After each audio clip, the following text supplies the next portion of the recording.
მეგობრებო, მოგესალმებით ყველას. მინდა რამდენიმე საკითხი შევეხო, ინფორმაცია მივაწოდო დედაქალაქის მოსახლეობას. პირველი მინდა შევეხო თემას, რომელიც საკმაოდ აქტუალურია, ეხება სამუშაო ადგილებს, ვიცით რომ ძალიან ბევრია ადამიანი, ვინც ეძებს სამსახურს და პარალელურად ასევე ბიზნესი განიცდის კვალიფიციური კადრების ნაკლებობას. ჩვენ აქტიური კომუნიკაცია გვაქვს ბიზნესთან და ვიცით ყველა ის სფერო, ყველა იმ მიმართულება, სადაც საჭიროა კვალიფიციური პროფესიონალი კადრები. შესაბამისად, წამოვიწყეთ ძალიან მაგარი პროგრამა, ისწავლე და დასაქმდი, რომელიც ხელს უწყობს ყველა იმ ადამიანს, ვისაც სურვილი აქვს მოახდინოს თავისი შესაძლებლობების კიდევ უფრო პროფესიონალი გახდეს, მოხდეს მათი გადამზადება და რა თქმა უნდა, ასევე ვეხმარებით სამუშაო ადგილების მოძიებაში. მინდა მოგაწოდოთ ინფორმაცია, რომ მუნიციპალიტეტის მერია იწყებს პროგრამის ისწავლე და დასაქმნის ახალ ეტაპს და დღეიდან 31 მარტის ჩათვლით აცხადებს დაინტერესებული მოქალაქეების მიღებას ონლაინ რეგისტრაციას პლატფორმაზე დასაქმდი.g. პროგრამა ითვალისწინებს თბილისში რეგისტრირებული მოქალაქეების პროფესიულ მომზადება-გადამზადებას მოკლევადიანი პროფესიული კურსების მეშვეობით, შრომის ბაზარზე მოთხოვნადი სპეციალობებში და კერძო სექტორთან თანამშრომლობით დასაქმებით ხელშეწყობას.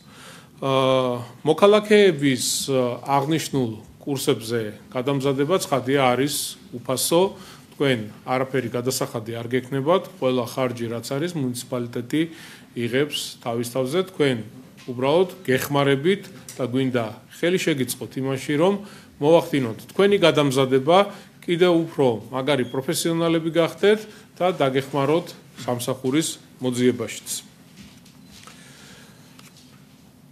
პროგრამის ფარგლებში მოქალაქეების მომზადება, გადამზადება განხორციელდება 70-ზე მეტ სპეციალობაში, მშენებლობის, ინჟინერიის, ინფორმაციული ტექნოლოგიების, კვების, ტურიზმის, მომსახურების, დიზაინის, ტრანსპორტის, ვეტერინარისა და ფინანსების სფეროში. მიმდინარე კონკურსის ფარგლებში წელს დაემატება 10 ახალი პროგრამა, მათ შორის გვაქვს ბრენდ დიზაინის შემსავლელი კურსი, ინტერიერის დიზაინი, კიბერუსაფრთხოების საფუძვლები, ადამიანების რესურსების მართვა, IT პროექტების მართვისა და ანალიზის შემსავლელი კურსი, კერამიკული ნაკეთობის დამზადება, კომპიუტერის აპარატურული პროგრამული პრობლემების ტექნიკის საქმიანობის შემსავლელი კურსი და ასე შემდეგ.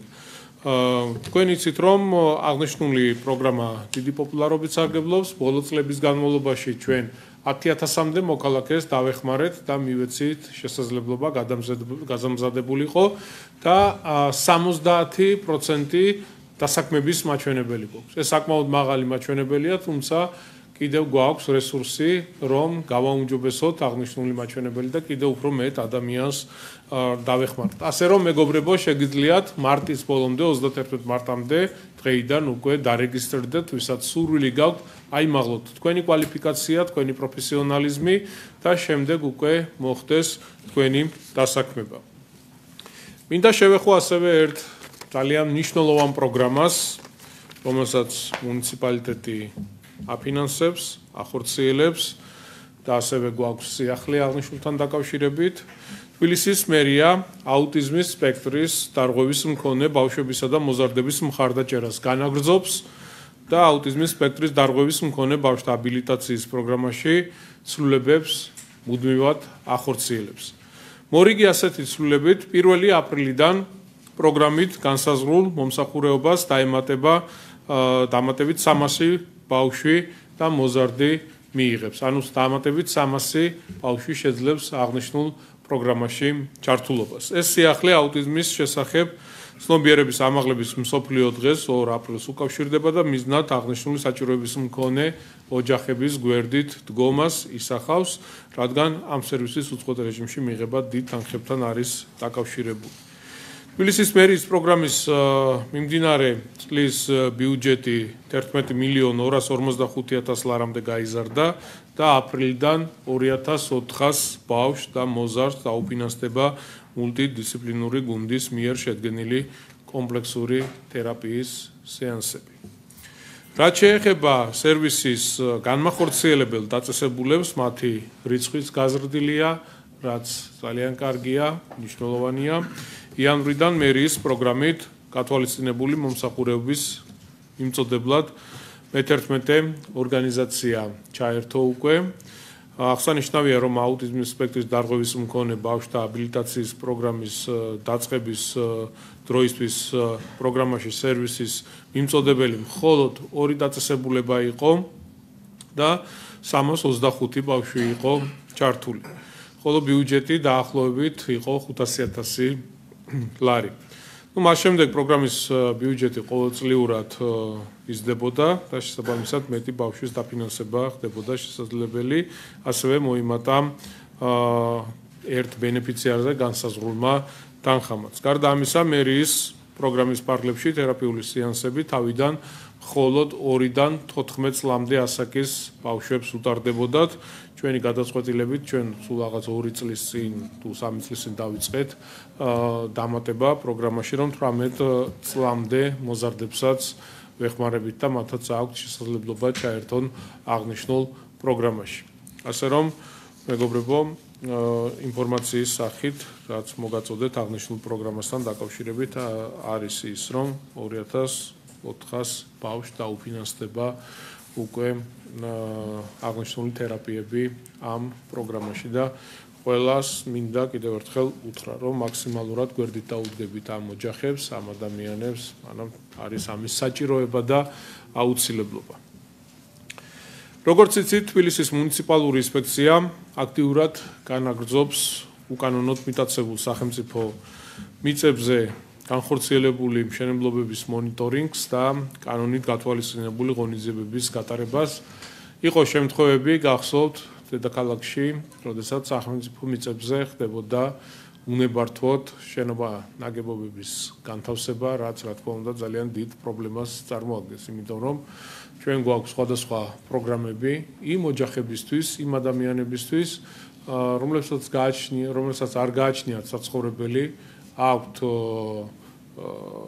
სოციალურად დაუცველი სტატუსი, უსახკარო სტატუსი, ჩვენ მათ გადავცემთ საცხოვრებელ ფართებს. და უბრალოდ სახელმწიფო მიწების მითვისება, უკანონო მშენებლობების განხორციელება მიტაცებულ მიწებზე კატეგორიულად მიუღებელია. ჩვენ დავაფიქსირეთ შემთხვევები და საზოგადოებას მივაწოდეთ ინფორმაცია, რომ ძირითადად ამ ფაქტების უკან იდგა ადამიანები, რომლებსაც ბიზნესები აქვთ ქალაქში, რომლებიც ფლობენ სხვადასხვა რაიონებში რამდენიმე საცხოვრებელ ბინას, რეგიონებში ძალიან დიდ ტერიტორიებს, მიწებს, რაც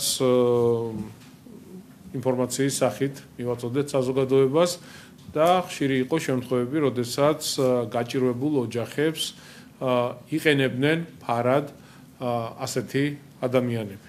გამოყავდათ წინა ხაზზე და თითქოს ეს ამ ოჯახების საკუთრება იყო, რეალურად ამ ყველაფრის უკან იდგა ის ადამიანები, ვისაც ძალიან დიდი შესაძლებლობები ჰქონდათ. შესაბამისად, ეს დამოკიდებულება, რომ სახელმწიფო მიწების მიტაცება მოხდეს, უკანონო მშენებლობები განხორციელდეს, კატეგორიულად მიუღებელია ჩვენთვის.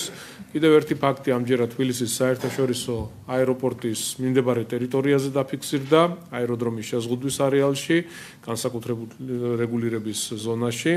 რა თქმა უნდა, მოხდა მყისიერი რეაგირება, მოხდა აღნიშნული საძირკვლების დემონტაჟი და კიდევ ერთხელ მინდა მიმართო იმ ადამიანებს, ვისაც აქვს პრობლემა საცხოვრებელთან დაკავშირებით, ამას აქვს თავისი წესი, განსაზღვრულია კანონით, განსაზღვრულია შესაბამისი რეგულაციებით და შეგიძლიათ დაწეროთ განცხადება დედაქალაქის მუნიციპალიტეტში, გაიაროთ ყველა შესაბამისი საფეხური და თუ ექვემდებარება და თქვენ ექვემდებარებით იმას, რომ მიიღოთ საცხოვრებელი, რა თქმა უნდა, მუნიციპალიტეტი გადმოგცემთ, მაგრამ უკანონო მიტაცება სახელმწიფო მიწების კატეგორიულად მიუღებელი და დაუშვებელია და ამას ყოველთვის მუნიციპალიტეტის მხრიდან ცხადია მოყვება შესაბამისი რეაგირება.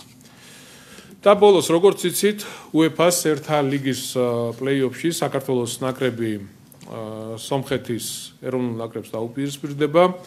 პირველი მატჩი 20 მარტს ერევანში გაიმართება, ხოლო 23 მარტს საქართველოს ნაკრები მეტოქეს დინამო არენაზე უმასპინძლებს, ტრადიციულად მთელი შემართებით, დიდი ენერგიით და გამარჯვების მოლოდინით უნდა უგულშემატკივროთ ჩვენს ბიჭებს, ჩვენს ეროვნულ ნაკრებს.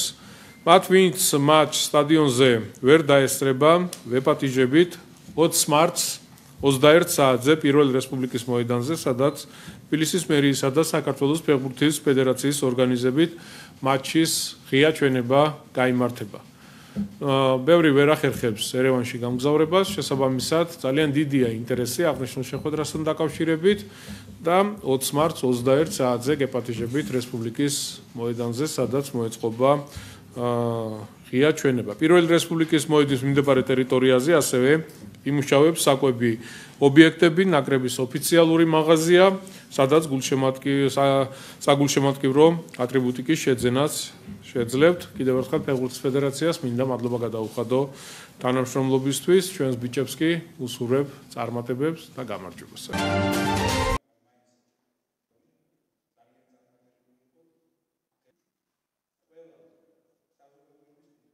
ამის მიუხედავად, რა თქმა უნდა, რჩება გამოწვევით, რომელსაც მინდა მიესალმოთ თქვენს გაწეულ სამუშაოდ.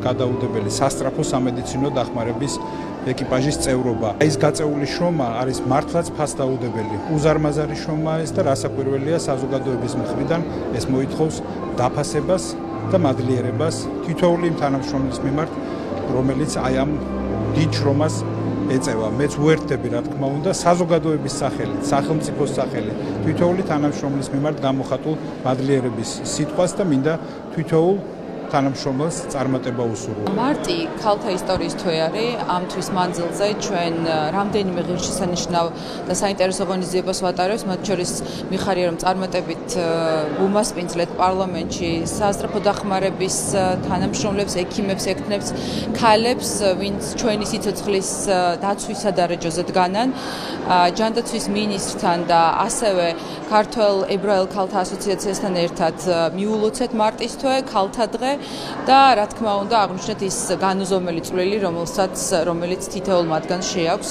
ჩვენი სიცოცხლის დაცვის სადარაჯოზე. ძალიან სასიამოვნო იყო ჩემთვის, პირადად ჩემთვის ის ფაქტი, რომ დღეს შედგა ეს შეხვედრა. ძალიან დიდი მადლობა მინდა გადაუხადო ჯანდაცვის მინისტრ ბატონ მიხეილ სარჯველაძეს, ქალბატონ ნინო წილოსანს. ძალიან ამაღელვებელი იყო და ძალიან სასიამოვნო იმ ადამიანების კიდევ ერთხელ მოსმენა, რომლებმაც შემთხვევები გაიხსენეს.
თბილისის საქალაქო სასამართლო მიხეილ სააკაშვილს ეგრეთ წოდებული პიჭაკების საქმეზე 9 წლით თავისუფლების აღკვეთა მიუსაჯა. ამასთანავე ყოფილ პრეზიდენტს 3 წლის ვადით ჩამოერთვა სახელმწიფო სამსახურში დანიშნვით თანამდებობის დაკავების უფლება. საბიუჯეტო თანხების გაფლანგვის შესახებ გადაწყვეტილება მოსამართლე ბადრი კოჭლამაზაშვილმა გამოაცხადა. სასამართლოს გადაწყვეტილებით ყოფილი პრეზიდენტისთვის განსაზღვრული სასჯელი 2021 წლის 17 ნოემბრის განჩინებით დადგენილ სასჯელს შთანთქავს. გარდა ამისა, მიხეილ სააკაშვილის გაფლანგვის საქმეში ჯგუფურობის მაკვალიფიცირებელი გარემოებაც გამოერიცხა. მსჯავრდებულ ექს-პრეზიდენტს სასჯელის მოხდის დროის ათვლა ამ განაჩენის მიღების მომენტიდან 2025 წლის 12 მარტიდან დაიწყო. მას სასჯელის მოხდის ვადაში 2021 წლის 1 ოქტომბრიდან 2025 წლის 12 მარტამდე პატიმრობაში ყოფნის პერიოდით ჩაეთვლება. დღევანდელ პროცესზე მსჯავრდებულმა სააკაშვილმა დისტანციურად ჩართვა არ მოისურვა და გამოჯანმრთელებამდე მისი გადადება მოითხოვა.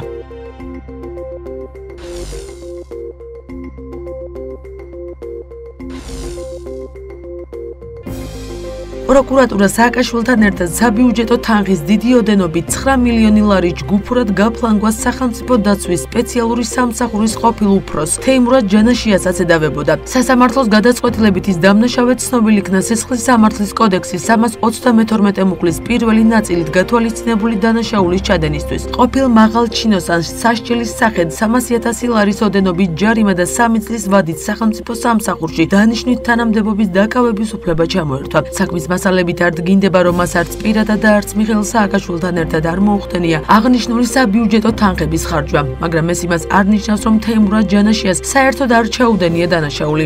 ის იყო სახელმწიფო დაცვის სპეციალური სამსახურის უფროსი და მატერიალურად პასუხისმგებლობა ეკისრებოდა მისდამი დაქვემდებარებული უწყების ბიუჯეტიდან თანხების მიზნობრივ ხარჯვაზე. მან კი თავისი სამსახურებრივი მდგომარეობა გამოიყენა საჯარო ინტერესების საწინააღმდეგოდ, უპირატესობა მიანიჭა იმჟამინდელ პრეზიდენტს და იმოქმედა მისთვის გამორჩენის მიღების მიზნით, ნათქვამია სასამართლოს გადაწყვეტილებაში.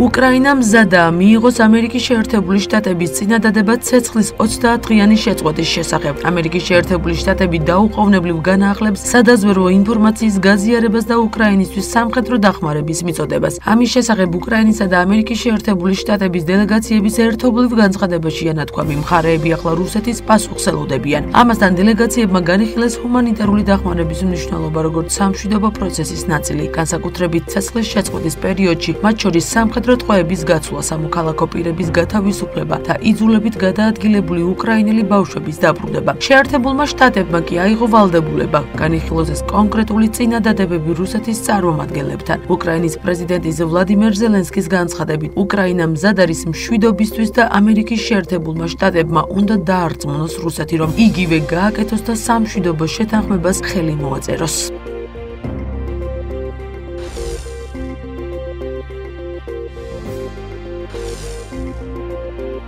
საუდის არაბეთის ქალაქ ჯიდაში გამართულ ამერიკის შეერთებული შტატებისა და უკრაინის მოლაპარაკებების შედეგებს ევროკავშირის ლიდერები გამოეხმაურნენ. მათი თქმით, ისინი მიესალმებიან სამშვიდობო შეთანხმების წინადადებას, თუმცა ბურთი ახლა რუსეთის მხარესაა. ევროპული საბჭოს პრეზიდენტი ანტონიუ კოშტა კი მიიჩნევს, რომ მოვლენების დადებითი განვითარება უკრაინისათვის ყოვლის მომცველი, სამართლიანი და მდგრადი მშვიდობის მისაღწევად შეიძლება წინ გადადგმული ნაბიჯი იყოს. მისი თქმით, ევროკავშირი მზად არის პარტნიორებთან ერთად თავისი როლი მომავალ სამშვიდობო მოლაპარაკებებში ითამაშოს. ამერიკის შეერთებული შტატების პრეზიდენტი დონალდ ტრამპი კი იმედოვნებს, რომ რუსეთის პრეზიდენტი ვლადიმერ პუტინი უკრაინაში ცეცხლის შეწყვეტას დათანხმდება. ტრამპმა აღნიშნა, რომ ამერიკელი დელეგატები უახლოეს დღეებში გეგმავენ მოლაპარაკებებს რუსულ მხარესთან, რათა შესაძლოს ცეცხლის შეწყვეტის პირობები განიხილონ.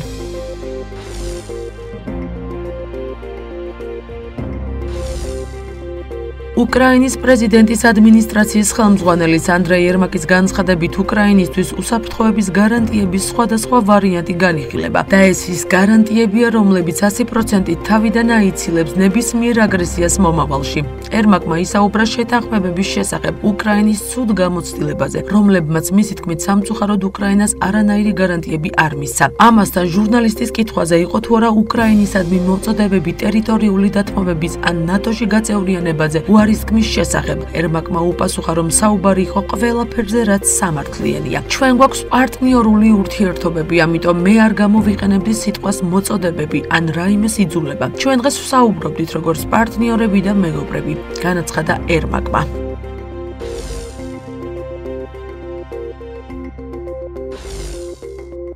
უკრაინაზე ნებისმიერი შეთანხმება მოხდება მოსკოვის და არა ვაშინგტონის პირობებით, ასე გამოეხმაურა რუსეთის ფედერაციის საბჭოს ვიცე-სპიკერი კონსტანტინ კოსაჩოვი საუდის არაბეთში ამერიკისა და უკრაინის დელეგაციებს შორის გამართულ მოლაპარაკებებს. მისი თქმით, პირობები ამერიკულია და არა უკრაინული, რადგან უკრაინელები ეთანხმებიან იმას, რასაც ეუბნებიან. კოსაჩოვმა აღნიშნა, რომ რეალური შეთანხმებები ჯერ კიდევ ფრონტზე იწერება და ეს არის ის, რაც ვაშინგტონშიც უნდა გაიგონ. რუსეთი წინ მიიწევს და შესაბამისად რუსეთთან ყველაფერი სხვაგვარად იქნება. ნებისმიერი შეთანხმება იქნება ჩვენი პირობებით და არა ამერიკული. ეს არ არის ტრაბახი, არამედ იმის გაგება, რომ რეალური შეთანხმებები ჯერ კიდევ იქ ფრონტზე იწერება, განაცხადა კოსაჩოვმა.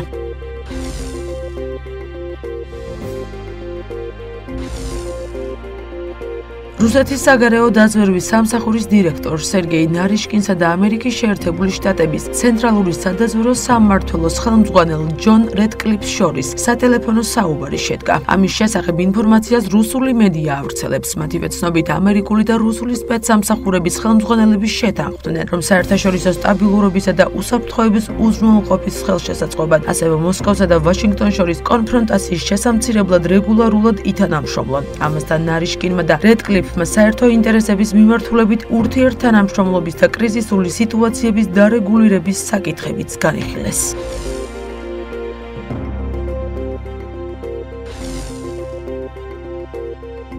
საფრანგეთის პრეზიდენტმა ემანუელ მაკრონმა პარიზში შეკრებილი 30-მდე ქვეყნის შეიარაღებული ძალების მეთაურებს უკრაინისთვის უსაფრთხოების გარანტიების გეგმის შემუშავებისკენ მოუწოდა. აღნიშნული შესახებ ინფორმაციას ადგილობრივი მედია ავრცელებს. მათივე ცნობით, მაკრონის ეს მოწოდება რუსეთსა და უკრაინას შორის სამშვიდობო მოლაპარაკებების დაჩქარებას უკავშირდება. მაკრონი მიიჩნევს, რომ ხანგრძლივი მშვიდობის მისაღწევად უსაფრთხოების მყარი გარანტიებია საჭირო. რუსეთის საგარეო საქმეთა მინისტრი სერგეი ლავროვი კი მორიგჯერ აღნიშნავს, რომ რუსეთი უკრაინის ტერიტორიაზე ნატოს ჯარების განლაგებას არავითარ შემთხვევაში არ დათანხმდება. როგორც ლავროვი აცხადებს, დასავლეთი რუსეთის წინააღმდეგ ომს უკრაინელების მეშვეობით აწარმოებს და ნატოს ჯარების იქ ყოფნა ნებისმიერი დროშის ქვეშ რუსეთისთვის საფრთხეს წარმოადგენს.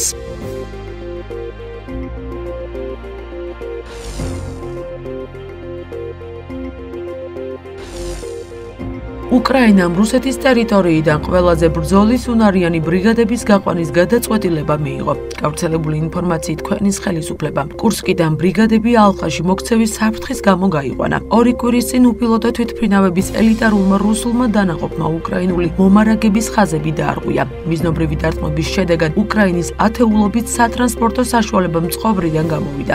ქალაქ სუჯასთან, რომელიც 10,000-იანი უკრაინული ჯგუფის მთავარ ბაზას ემსახურებოდა. უკრაინული ნაწილები რუსეთის კურსკის რეგიონში გასული წლის აგვისტოში შეიჭრნენ.